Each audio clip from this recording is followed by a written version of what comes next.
So this problem is related to the structural design of flexible pavement, जिसमें हम find करेंगे structural numbers SN1, SN2, SN3 और उसके बाद हम फाइनली फाइंड करेंगे D1, D2 and D3 thicknesses of wearing course, the base course and सब base course. सो इसको पढ़ते हैं कि बोल क्या रहा है, इसमें कौन कौन से डेटास गिवन है। A flexible payment is to be designed for a rural interstate highway to carry a design ESL of 3 into 10 raised power 6 with 3 lanes. Let me point out this pen use करो। Okay, हमारे पास जो ESL है equivalent single axle load that is of 3.0 into 10 raised power 6। अच्छा, इससे पहले मुझे lecture record करना चाहिए था, वो जो पैरामीटर्स हैं उससे रिलेटेड, पर चलें ठीक है, अब इसको स्टार्ट किया है तो इसको कंटिन्यू करते हैं। ESL के बारे में क्या होता है, ESL लोग कैसे कैलकुलेट करते हैं, वो मैं आपको एक और लेक्चर बना के भेजता हूँ, इसमें सिर्फ और सिर्फ इसकी कैलकुलेशन को देखते हैं। ठीक है, हमारे पास इक्विवेलेंट सिंगल एक्सिल लोड है 3 into 10 raised power 6 और estimate that the subbase for it is estimate that the subbase for the pavement structure will be exposed to moisture levels approaching saturation approximately 5%। ये data हमारे काम का है कि भाई उसको जो सबेस कोर्स है वो एक्सपोर्ट टू मॉइस्चर बेस होगा। ये सबेस के कोर्स के बारे में बता रहा है, वो बोल रहा है कि वो एक्सपोर्ट टू मॉइस्चर लेवल होगा 5% of the time and the overall quality of drainage is fair. ये भी हमारे काम की चीज़ है। सबेस के बारे में हमारे पास दो चीज़ें आ गई कि भाई moisture percentage, saturation percentage is 5% and quality of drainage is fair. उसके बाद द बेस कोर्स के बारे में थोड़ी बहुत information, the base will be expose to saturation level moisture approximately 10% of the time. ये काम कितना बोल रहा है, 10%।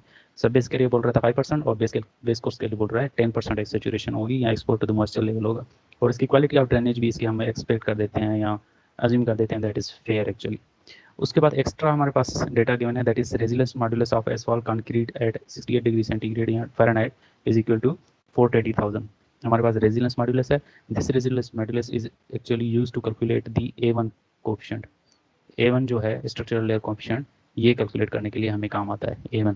ठीक है, उसके बाद है कि ग्रेनुलर बेस कोर्स है CBR of 70 and MR of 24,000। ये जो CBR वैल्यू गिवन है हमारे पास, ये हमें A2 फाइंड करने के लिए काम आएगा। This particular CBR will be use to find the structural layer coefficient A2। और बाकी जो MR वैल्यू है, इसकी MR value that will be used to find the structural layer coefficient SN1, structural number SN1, ये हमें उसको find करने के लिए काम आएगा। ठीक है, उसके बाद है अनट्रीटेड सबेस कोर्स हैज अ, अच्छा यहाँ पर देखें अनट्रीटेड सबेस कोर्स बोल रहा है। ठीक है, A2 के जो आपके पास अच्छा A2 के, ठीक है मैं बताता हूँ उसके बाद। Subbase has a CBR of CBR इसका है 9 और this CBR will be use to find the value of A3 actually, और this MR will be use to find the value of SN2। ये SN2 फाइंड करने के लिए काम आएगा। ठीक है, उसके बाद है सबग्रेड है CBR of CBR is equal 1।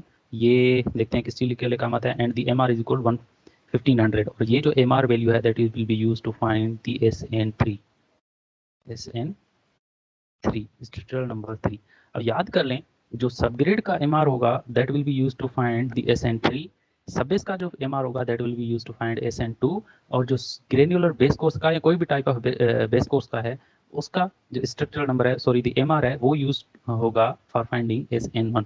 ठीक है, सबग्रेड SN3 के लिए, सबग्रेड का MR SN3 के लिए और सबबेस का MR आपके SN2 के लिए, और जो ग्रेनुलर बेस कोर्स है या बेस कोर्स है उसका SR that will be MR will be use to find SN1। ये याद कर लेना आप।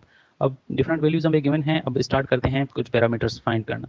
ठीक है, पैरामीटर्स कौन कौन से होंगे, हमें SN1 फाइंड करना है, SN2 फाइंड करना है, SN3 फाइंड करना है, उसके बाद M2 M3 फाइंड करना है और A1 A2 और A3 फाइंड करना है। ये कांस्टेंट्स हैं जो थिकनेस में हमें काम आते हैं, जो मैंने बोर्ड में आज मैंने लेफ्ट साइड पे एक फार्मूलेज लिखे थे ना, D1 is equal SN1 upon A1, फिर D2 का फार्मूला लिखा था मैंने कि SN2 minus SN3 upon A2 M3, A2 M2 etc।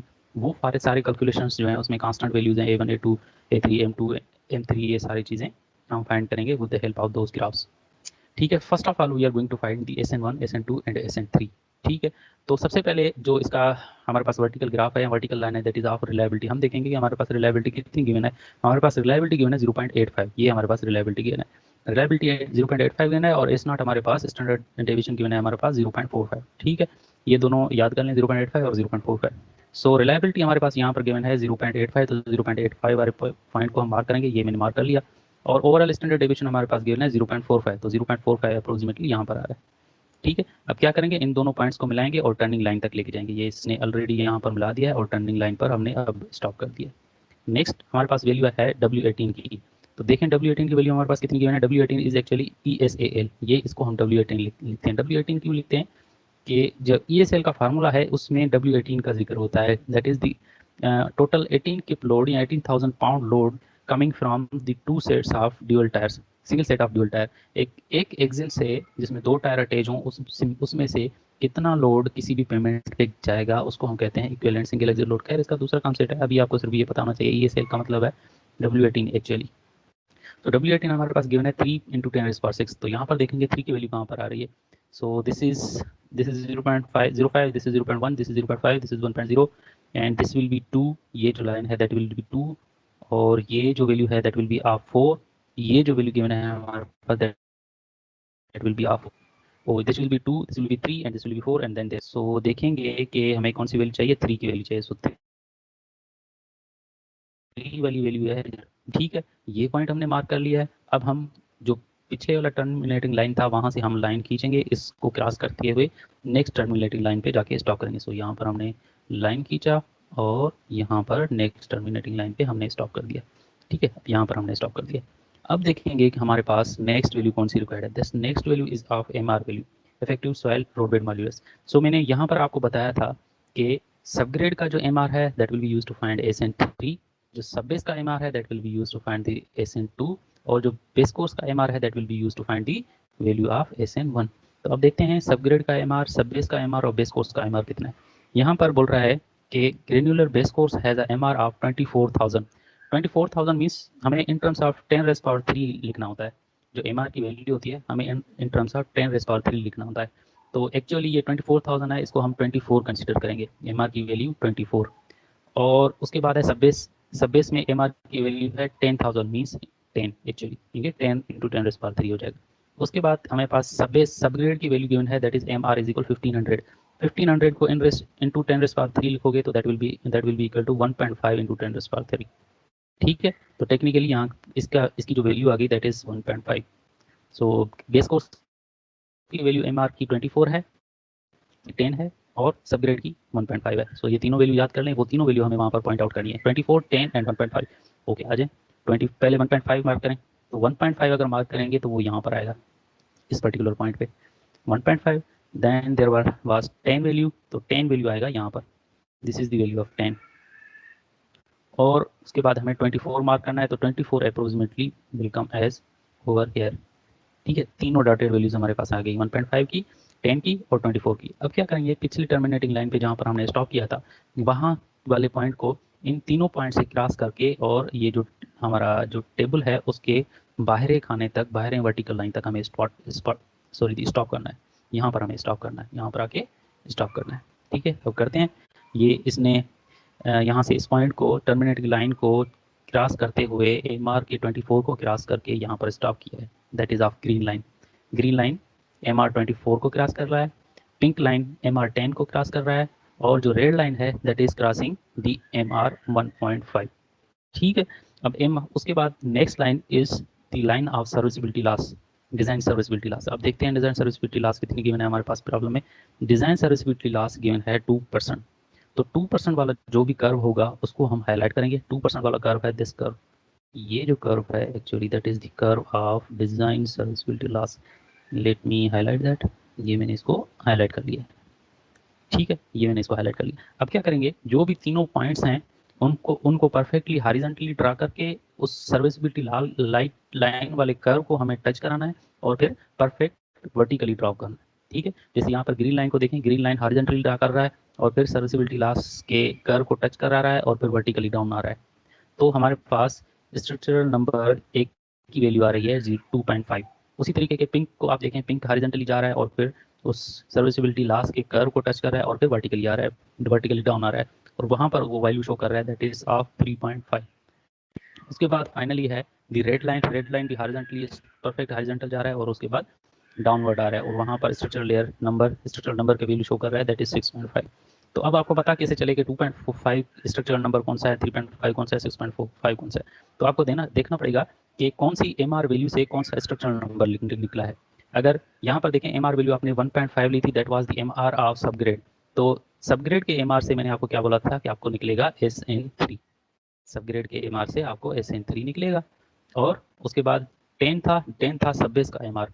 सो सब बेस के एमआर से हमारे पास जो भी वैल्यू निकली that will be the SN2। और उसके बाद जो बेस कोर्स है दैट वाज 24, उसका एमआर 24 था। तो बेस कोर्स के एमआर से जो भी SN वैल्यू निकलेगा दैट विल बी SN1। ठीक है, अब आपने SN1 भी कैलकुलेट कर लिया, SN2 भी कैलकुलेट कर लिया, SN3 भी कैलकुलेट कर लिया। ठीक, अब आपको फाइंड करना है A1 A2 A3 और M2 M3, ये कांस्टेंट है, 5 कांस्टेंट। उसके बाद जस्ट फार्मूला में हम पुट करेंगे। Next is used to that will be next graph, this particular graph will be used to find the value of A1 structural layer coefficient 1 A1। ये A1 find करने के लिए काम आएगा। और A1 फाइंड करने के लिए हमारे पास चाहिए elastic modulus of concrete asphalt concrete layer at 68 degree centigrade fahrenheit. So वो हमारे पास कितना गिवन है देखते हैं प्रॉब्लम में। हमारे पास प्रॉब्लम में गिवन है resilience modulus for asphalt concrete eight 60 degree Fahrenheit that is 420,000। ठीक है, मैंने आपको पहले ही बोला था कि ये that will be find use to find the A1 value. तो इसको 42,000 को 420,000 को आप याद कर लें।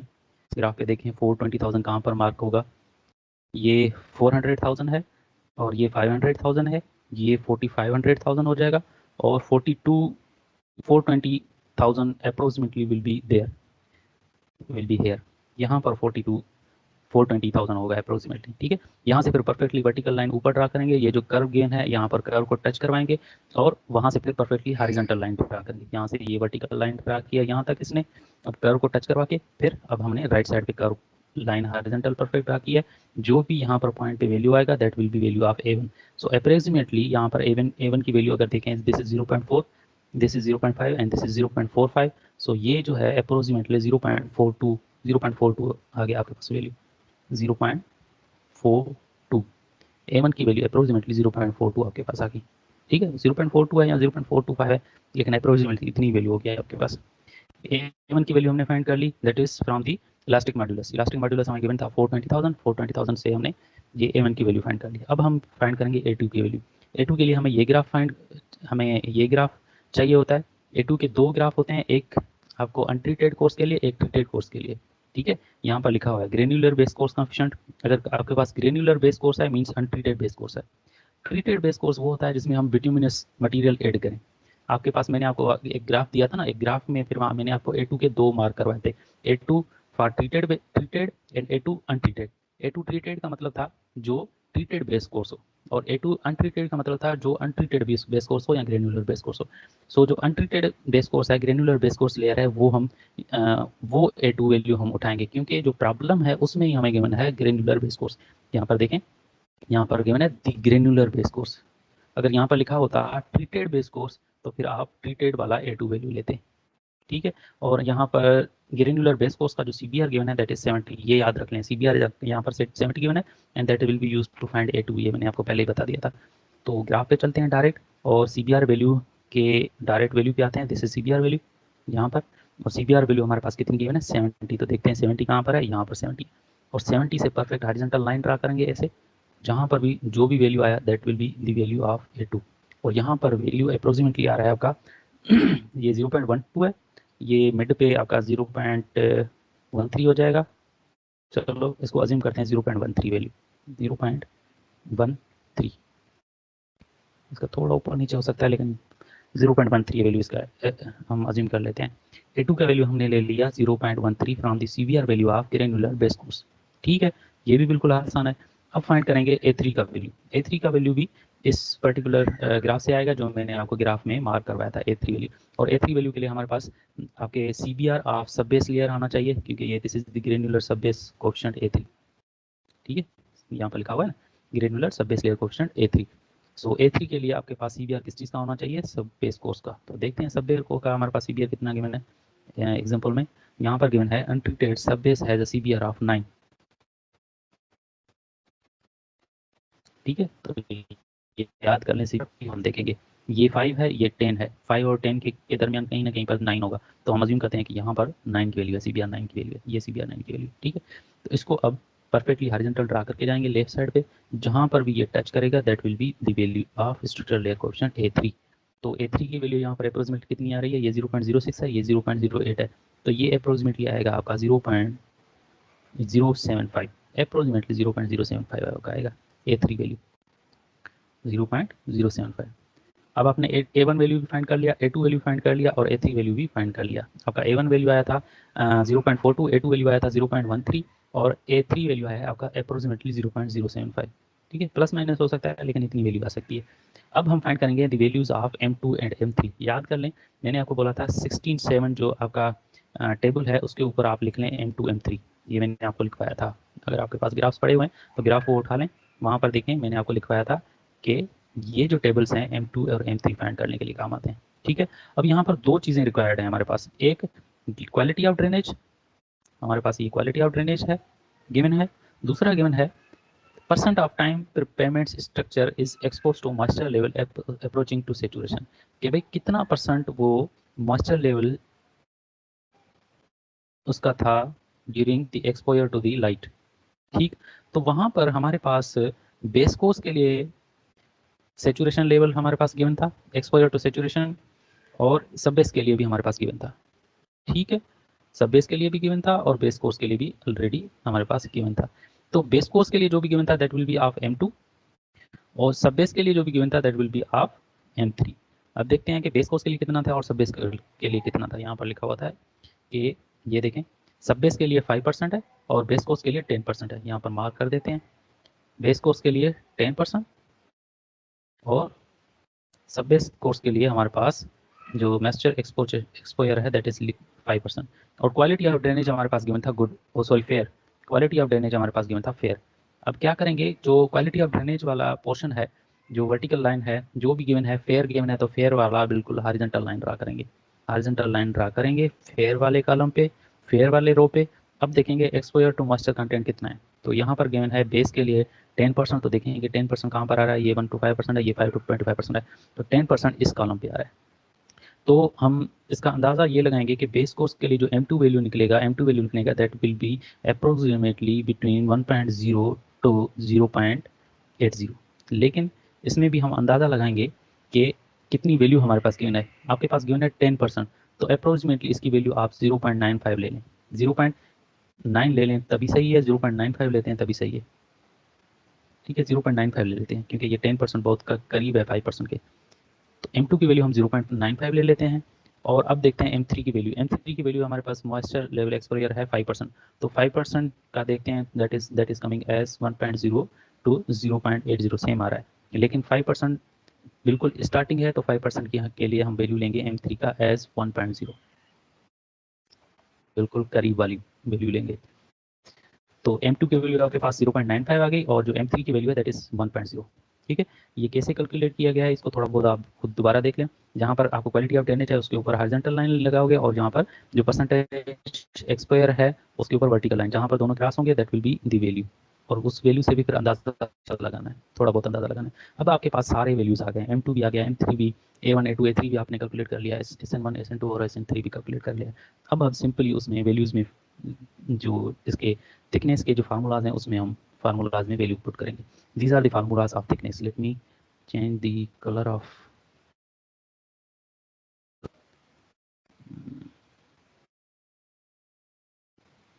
ठीक है। हमारे पास जो फार्मूलाज हैं दैट इज दिस फार्मूला। पहला फार्मूला जो मैंने आपको बोर्ड में लिखवाया था ये था D1 is equal SN1 upon A1, जिसमें फिर SN1 modified structural number SN1 star मैंने आपको लिखवाया था। और उसके बाद D2 का फार्मूला मैंने आपको लिखवाया था, this was the formula of D2।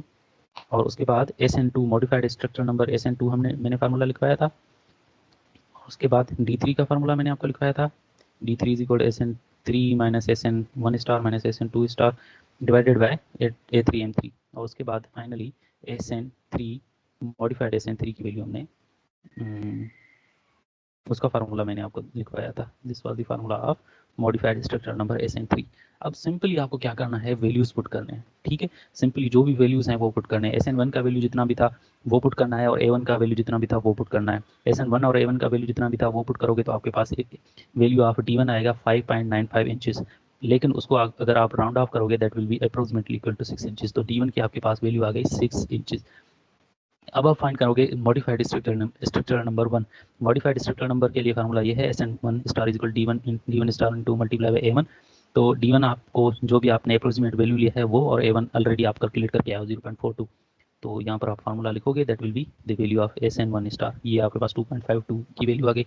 उसके बाद D2 आप फाइंड करोगे। D2 के लिए फार्मूला ये है, D2 is equal SN2 minus SN1 star upon A2 M2। A2 आप पहले कैलकुलेट करके आए हो टेबल से आप, और M2 भी टेबल से आप कैलकुलेट करके आए हो। उसके बाद ये सिंपली आप वैल्यूज पुट करोगे SN2 की, और SN1 की वो वैल्यू लिखनी है जो मॉडिफाइड स्ट्रक्चरल नंबर की वैल्यू है। यहाँ पर जो आपने निकाली है दैट इज 2.52, वो आपने यहाँ पर प्लेस कर दिया है। और A2 की और M2 की वैल्यू पुट करोगे, that will be come as SN D2 की वैल्यू आपके पास आ जाएगी, दैट इज 7.9। इसकी अप्रोक्सीमेट वैल्यू अगर आप निकालोगे that will be 8 inches. D2 will be equal to 8 inches. उसके बाद आप मॉडिफाइड स्ट्रक्चरल नंबर 2 निकालोगे, that will be from this particular formula, और आपके पास structural number modified structural number will come as 3.5। उसके बाद आप क्या करोगे, D3 वैल्यू निकालोगे। D3 के लिए आपके पास दिस फार्मूला है, SN3 minus SN1 star minus SN2 square divided by A3M3। तो आपके पास सारे वैल्यूज गिवन हैं। वैल्यूज पुट करने के पास आपके पास वैल्यू आएगा, that will be of 7.1 inches. इसको अगर आप अप्रोक्सीमेट वैल्यू दोगे तो that will be of 7.5 inches. ठीक है, 7.5 इंचेस को आप एडजस्ट करोगे स्ट्रक्चरल लेयर कोफिशिएंट 3 में, सो वो फाइंड करोगे modified structural number coefficient 3, SN3 will be equal to जितना भी आया 6.5 समथिंग। ये आपके पास स्ट्रक्चरल नंबर कोफिशिएंट की वैल्यू आ गई। ठीक है, आपके पास अब सारे वैल्यूज आ गए। D1 की वैल्यू भी आ गई, D2 की वैल्यू भी आ गई, और D3 की वैल्यू भी आ गई। ठीक है, D3 की वैल्यू कहाँ पर है, 7.5 इंचेस। और उसके बाद मॉडिफाइड स्ट्रक्चरल नंबर जो भी है D1 SN1 स्टार की वैल्यू भी आ गई, SN2 स्टार की वैल्यू भी आ गई आपके पास, और SN3 स्टार की वैल्यू भी आ गई। अब ये सारे वैल्यूज आप पुट करोगे कहाँ पर, जो मैंने आपको एक स्केच बनवाया था क्लास में, मैंने एक स्केच बनवाया था ना, इस तरीके का स्केच बनवाया था, जिसमें यहाँ पर मैंने D1 D2 और D3 मार्क किया था, फिर यहाँ से लेकर यहाँ तक SN1 मार्क करवाया था, यहाँ से लेकर सेकंड लेयर तक SN2 मार्क करवाया था, और सरफेस से लेकर बॉटम लेयर तक मैंने SN3 मार्क करवाया था। और यहाँ पर सिंपली आप उसके वैल्यूज लिख लोगे, SN1 की, SN2 की और SN3 की वैल्यू लिख लोगे। ज़्यादा अगर कुछ बात इधर उधर हो रही है, आपको समझ नहीं आ रही, तो वो जो आपके पास 1/6 वालों के नोट्स हैं उसमें ये ऑलरेडी सॉल्व किया गया है। ठीक है भाई, that is the end of lecture. इसको अच्छे तरीके से देख लेना आप लोग।